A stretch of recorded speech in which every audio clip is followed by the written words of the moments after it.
The late hours, when the world sleeps, but the nightmares awaken.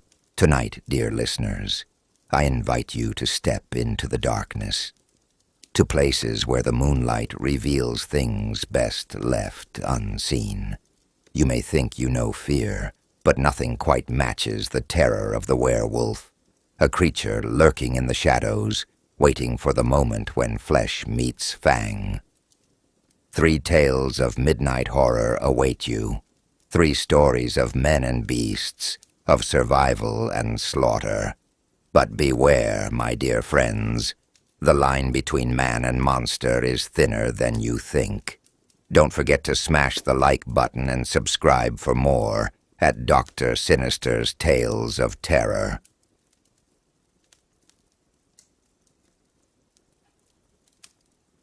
Lisa and I were looking forward to our camping trip.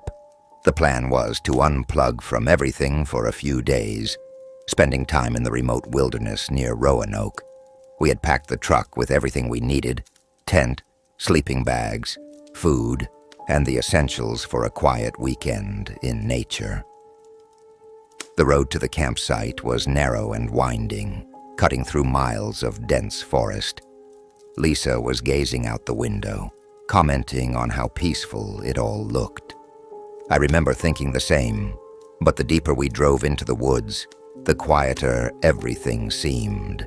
No birds, no rustling of leaves, just the hum of the truck's engine. About halfway there, we saw the park ranger. He flagged us down, stepping out of his truck with a hesitant wave. I rolled down the window and he leaned in, tipping his hat. "Evening, you folks, heading up to the campsite." "Yes, sir," I said, smiling. "Gonna spend a couple of nights out here." He hesitated, all his eyes shifting toward the trees. "Not many people camp out this way anymore. You sure about that?" His tone caught me off guard. "Yeah, we've been planning this for weeks."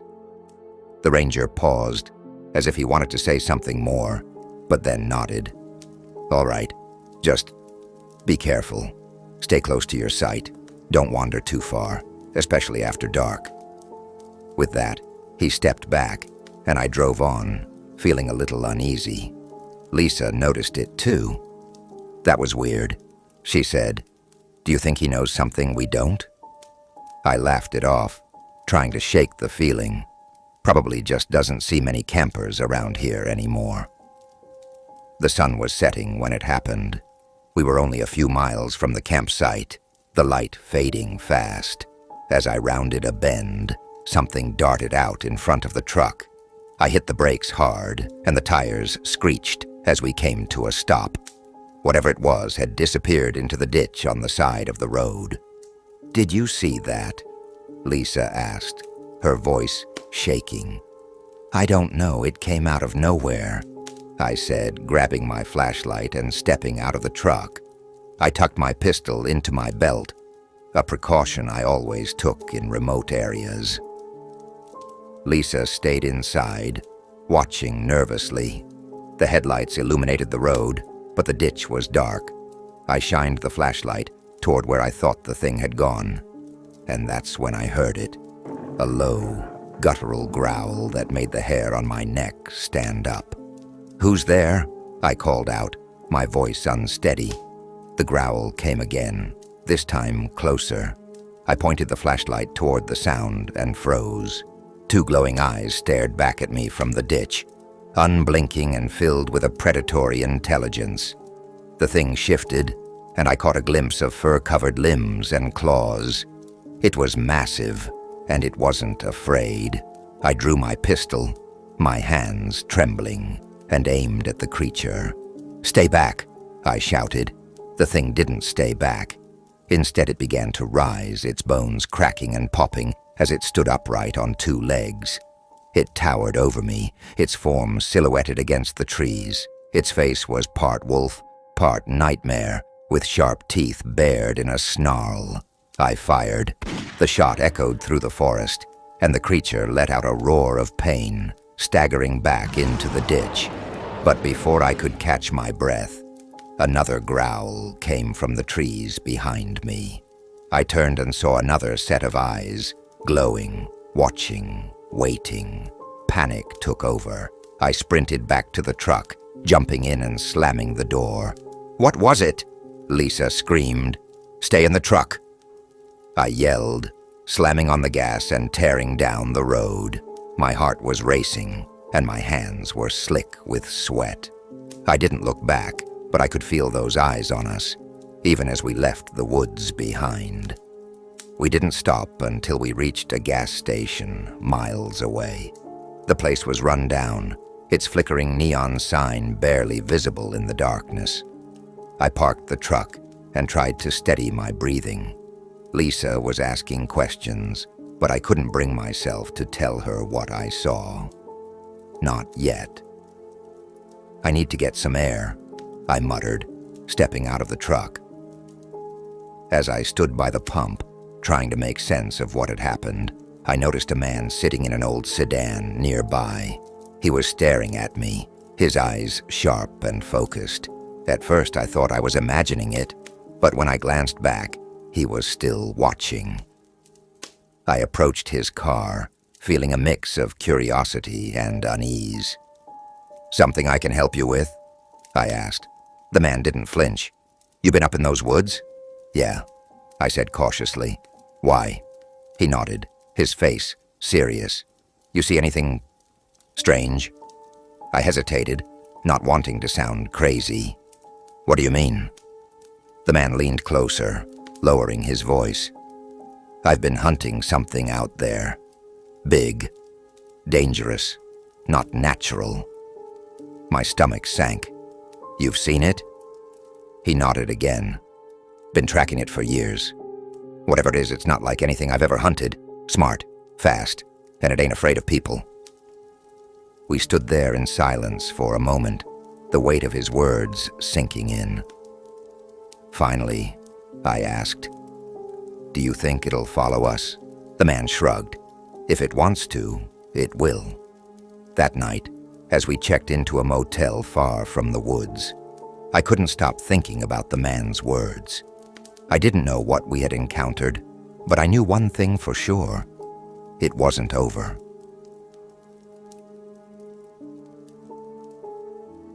It was a perfect night for fishing.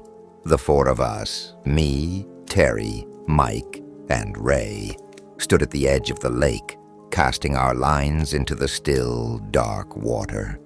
The moon hung high, its pale light reflecting off the glassy surface, and the woods around us were quiet, save for the occasional rustle of leaves in the breeze. We had hauled our boat down to the shore earlier, but we hadn't even launched it yet. We figured we'd try our luck from the bank first. The cooler was full of beer, and we were laughing, joking about the size of the fish we'd catch, and giving Mike grief for bringing cheap cigars. It was one of those nights where everything felt just right, where the world seemed far away, and we could just enjoy the moment. "Bet you $5 I pull in the first fish," Terry said, grinning as he puffed on his cigar. "You're on," Mike shot back, "but you've got to catch more than a minnow for it to count." We all laughed, and for a while, it was just us and the lake. The water lapped gently against the shore, and the night air was cool and crisp. It felt like nothing could disturb the peace. Then we heard something. At first it was faint, a soft rustling in the woods behind us. I didn't think much of it. It's the woods, after all. There's always something moving around out there. But then it came again, louder this time, like something big was making its way through the underbrush. "You hear that?" Terry asked, lowering his rod. "Probably a deer," I said, though the unease in my voice betrayed me. But it didn't sound like a deer. The rustling grew closer, the snapping of branches echoing through the still night air. We all turned, our flashlights cutting through the darkness. But there was nothing there, just trees and shadows. "Could be a bear," Ray said, though he didn't sound convinced. Then we saw them, two glowing amber eyes staring at us from the darkness. "What the hell is that?" Mike whispered, his voice barely audible. The eyes didn't move at first, just staring, unblinking. Then came the growl, a low, guttural sound that sent chills down my spine. It was deep, unnatural, and far too close. "Back to the boat," I said, my voice steady but urgent. We all started moving, not running but walking quickly, trying not to look panicked. The growling grew louder, and the rustling turned into heavy footsteps, like something massive was coming toward us.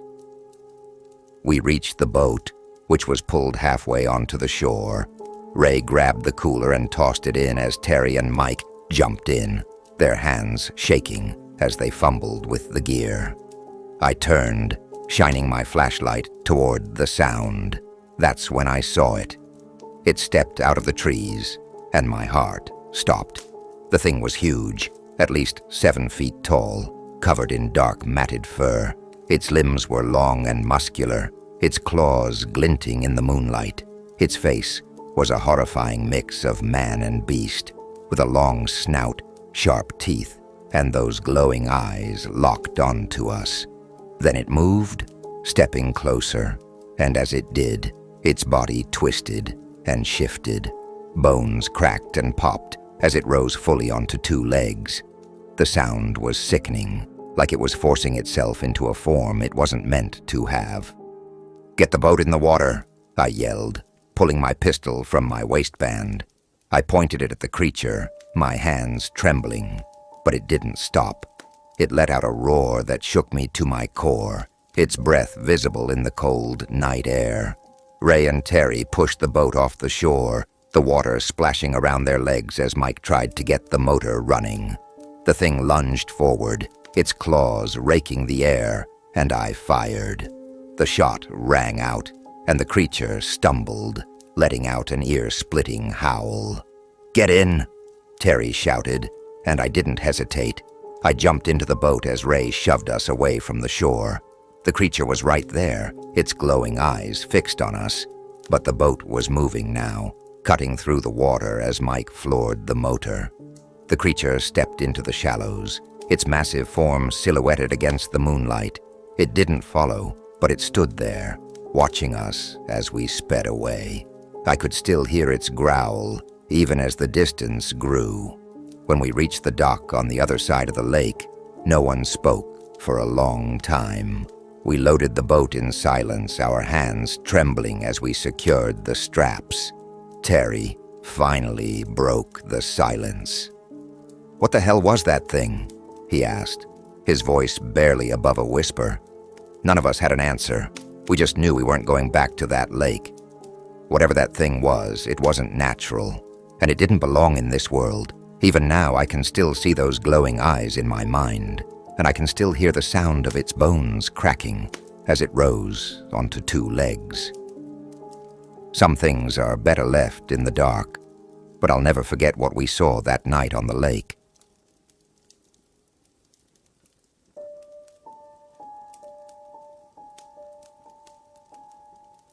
Joe Harper had always dreamed of a quieter life. After years of long hours working in the city, he and his wife, Evelyn, decided it was time to leave the chaos behind. Their teenage daughter, Sarah, had reluctantly agreed, though she wasn't thrilled about moving to a remote farmhouse in the middle of Maryland's countryside. The property was perfect, secluded, with acres of farmland and dense woods bordering the back of the house. The Harpers imagined peaceful nights under a star-filled sky, far from the blaring horns and bright lights of the city. Joe could focus on his writing, Evelyn could start her garden, and Sarah could begrudgingly finish high school surrounded by nature. It was supposed to be their haven. But the peace didn't last. It began innocently enough. A few months after moving in, the family noticed strange sounds at night, scratches on the walls and faint growls carried on the wind. Joe dismissed them as coyotes or raccoons, common nuisances in rural areas. "Just animals," he'd say, waving off Evelyn's concerns as they lay in bed. "They're harmless." But Evelyn wasn't convinced. She had grown up in the countryside and knew the difference between ordinary animal sounds and something else. These growls were low, deep, and guttural, sending shivers down her spine. Even Max, their normally fearless German shepherd, began to act strangely. He would bark furiously at the forest some nights, then retreat to his kennel, trembling. One night, the growls became louder. Joe had just finished a late writing session when Max's barking reached a frantic pitch. Grabbing his shotgun and flashlight, he stepped outside, the cold air biting at his skin. The growls stopped abruptly as he scanned the yard with his flashlight. Max whimpered from his kennel, crouched low to the ground. Joe's beam of light swept across the edge of the woods, and that's when he saw it. Two glowing red eyes stared back at him from the darkness. His breath caught in his throat as he adjusted the flashlight, revealing a hulking figure partially hidden behind a tree. It was massive, taller than any man, with long, sinewy limbs covered in dark, matted fur. Its face was unmistakably wolf-like, with sharp ears and teeth that glinted in the light. "Get out of here," Joe shouted, raising the shotgun. The creature didn't flinch. Instead, it stepped closer, its heavy paws crunching the fallen leaves. The growl that followed was deep, unnatural, almost human-like. Joe fired a warning shot into the air, the sound echoing through the woods. The creature stopped, staring at him for a long moment, before retreating silently into the trees. Joe tried to downplay the encounter, telling Evelyn and Sarah it was just a large animal, probably a bear. But the tension in his voice betrayed him. Evelyn wasn't fooled, and Sarah could tell something was wrong. A few nights later, the true horror began. The family was jolted awake by the sound of shattering glass. Joe grabbed his shotgun and raced downstairs, with Evelyn and Sarah close behind. One of the living room windows was broken, shards of glass scattered across the floor. Then they saw it. The creature was halfway through the window, its massive frame forcing its way inside. Its claws scraped against the wooden floor, leaving deep gouges. Its glowing red eyes locked onto them, and it let out a growl so loud it seemed to shake the walls. Evelyn screamed, pulling Sarah behind her. Joe didn't hesitate. He raised the shotgun and fired point blank at the beast. The shot echoed through the house, and the creature let out an ear-splitting howl. It staggered back, blood splattering the floor, and scrambled out the window, disappearing into the night. The family didn't wait to see if it would return. By morning, they had packed their belongings into the car and left the farmhouse behind. Joe contacted the local authorities, but the sheriff found no trace of the creature except for the claw marks on the floor and trees near the house. Large wolf-like tracks were found outside the window, but they vanished into the woods. Neighbors later told the Harpers that strange sightings had been reported in the area for decades. Some claimed to have seen a massive wolf-like figure roaming the woods. Others spoke of livestock mysteriously killed, their wounds too precise and brutal to be caused by normal predators. The Harpers never returned to the farmhouse. They moved back to the city, shaken and unwilling to risk another encounter. Joe refused to talk about what happened that night, but Evelyn sometimes shared the story with close friends, warning them of the beast that roamed the woods of Talbot County. To this day, locals speak of the werewolf-like creature that stalks the forests. Some believe it's a cursed soul, forever bound to the woods. Others think it's an undiscovered predator, hiding in the dense wilderness. But for the Harpers, It was all too real, a nightmare they narrowly escaped and would never forget.